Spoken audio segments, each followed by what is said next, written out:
الحمدللہ، شیطان کی ساتویں گھاٹی یہ ہے کہ ایک بندے مومن پر قسم قسم کی اپنی اذیتوں کے متعدد لشکر مسلط کر دے۔ جس قدر خیر و بھلائی اور نیکیوں کے فروغ میں اس کا کردار اہم ہوگا، اسی قدر زبان و دل اور ہاتھ پیر سے اس کی اذیت رسانی کا شیطانی انتظام ہوگا۔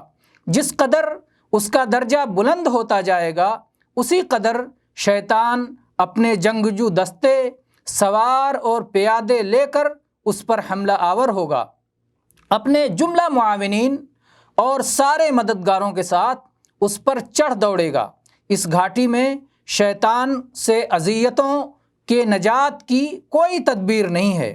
جب ایک بندہ اللہ کے احکامات کی تعمیل، دعوت و تبلیغ اور صراط مستقیم پر استقامت اختیار کرنے میں سرگرم عمل ہوگا، شیطان احمقوں کو اس کے خلاف آمادہ جنگ کرے گا۔ گویا اس مرحلے میں ایک صاحب ایمان مسلسل معرکہ آرائی اور پیہم حالت جنگ میں رہتا ہے، اللہ کی مدد سے اللہ کے دشمنوں سے لگاتار برسر پیکار رہتا ہے۔ یہ انتہائی خاص قسم کے لوگوں، مخصوص عارفین کی بندگی ہے۔ اس کا نام عبودیت مراغمہ ہے۔ اس کی معرفت کے لیے کمال بصیرت کی ضرورت ہے۔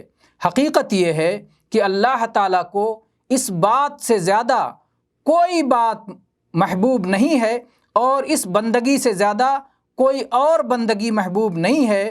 اللہ تعالیٰ کو یہ بات بہت محبوب ہے کہ اس کا ولی اس کے دشمن کی ناک کو مٹی میں ملاتا رہے اور دشمن کو مبتلائے غیظ و غضب کرتا رہے۔